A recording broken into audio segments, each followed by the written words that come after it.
Hello people, happy Sunday. It's Gino here from Real Everyday English, and I'm back once again with my weekly English learning video to help you people improve your English for absolutely free.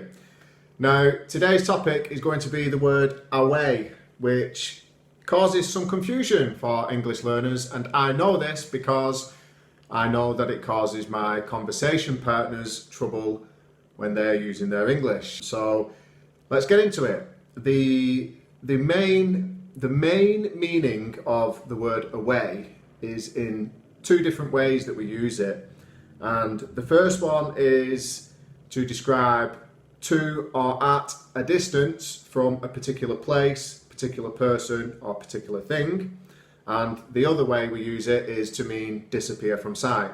So I've got a few different examples that I can run you through today and try and explain how we use this word in English. So without any further ado, let's get into it. Okay, so one way that I hear away used all the time here in England is to describe a specified distance.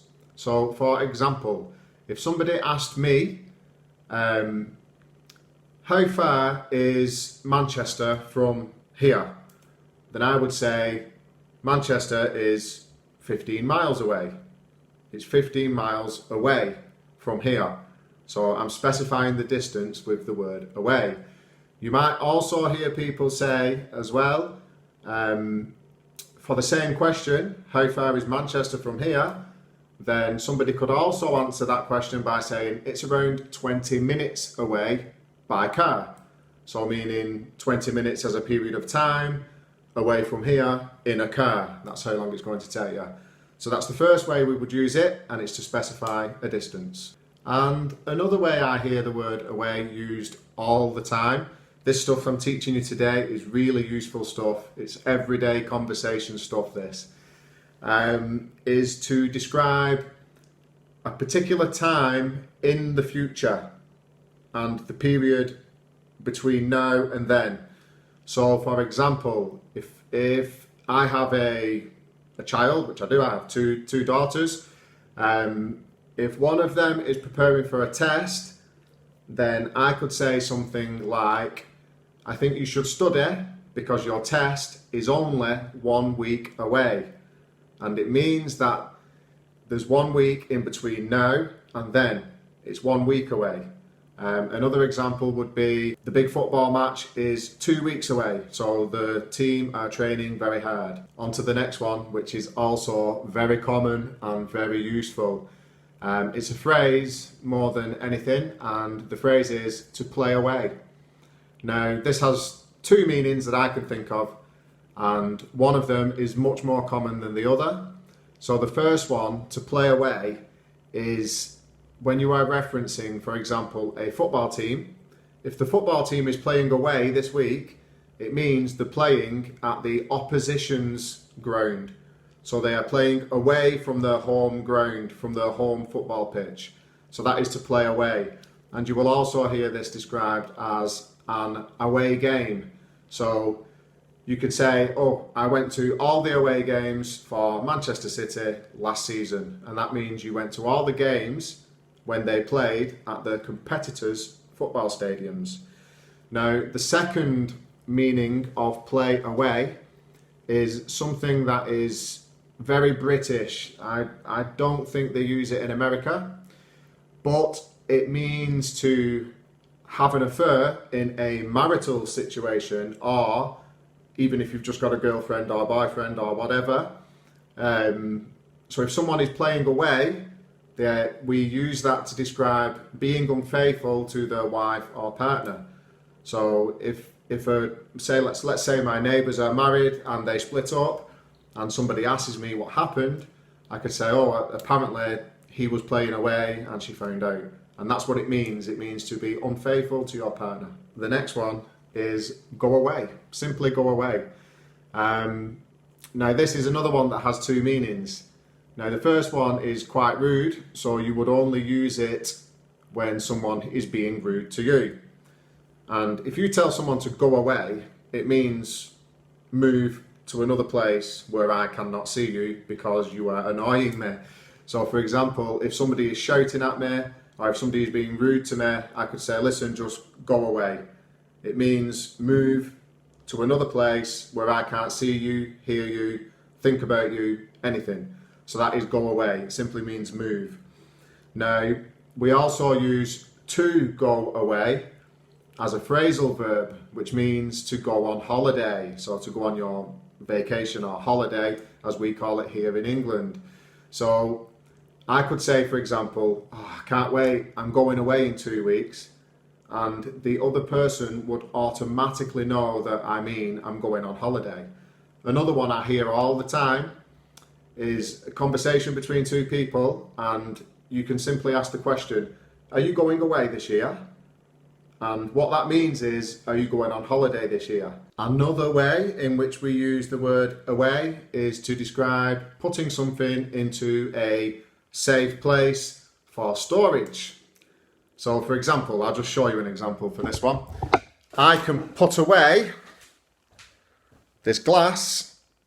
I'm going to put away the glass into the cupboard. And that's what it means. It means to put something for safe storage. So I have put away the glass in the cupboard where it is normally stored. Oh, and just before I move on, another way which we use the word away to describe putting something into storage is to do with money. So I could say, oh, I've been putting money away because I want to go on holiday next week. And it means not next week, next year. I've been putting money away because I want to go on holiday next year.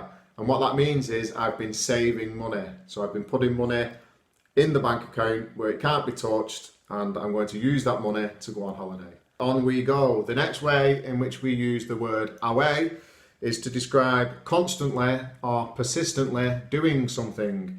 So for example, if a baby is learning how to talk and they're at the babbling stage, so they're ba ba ba ba ba all the time, you can say, oh, listen to the baby, he's babbling away. He's babbling away. And it means he's constantly, persistently doing it. Another way you could use it is, for example, if I'm cooking the evening meal in the kitchen here, and let's say my partner is in the living room with her feet up, not doing anything, I could say to her, oh, look at this, I'm here slaving away in the kitchen, which means constantly, persistently doing something while you just chill out and relax in the living room. Okie dokie. Moving on to the next one is to describe someone not being here. So if you're at work in the office and somebody rings the office, you pick up the phone and somebody says to you, hello, here's Jonathan there. Let's say you work with someone called Jonathan and he isn't at his desk at this particular time. You could say, oh, I'm sorry, he's away from his desk at the moment. I'll get him to call you back later on. Okay, and the next one is we use the word away to refer to movement from a particular thing or place. So for example, if a man has had an argument with his wife and he decides to go from the house to calm things down, you could say something like, as he drove away from the house, so that means the car is getting further from the point of reference, as he drove away from the house, he started to feel sad. We're down to the last one for today. Wow, I feel like I've given quite a lot of examples this week, but the last one I hear all the time is the description away with the furries. Now, what that means is that somebody's a little bit crazy, not all there in the head. So if somebody says, oh, he's away with the furries, he really is, he is away with the furries, it means that the person doesn't think straight and they're a little bit crazy. And I hear that one all the time, particularly here in Northern England. And finally, that is it for this week's video. I hope you found this video useful. Something I just want to mention to you guys before I go is that this week, this channel actually surpassed 400 subscribers. So I just want to take a moment to thank each and every one of you who subscribe to this channel. I'm really happy with that number because it means that at least 400 people have been helped by these videos in some way. And that brings me enormous satisfaction to know that these videos are helping people, because that is the reason that I make them. So yeah, thank you. Enjoy the rest of your weekend. Please feel free to share this video or recommend this channel to other people you may think find it useful, and I'll catch you guys in a week. Bye bye. Ciao.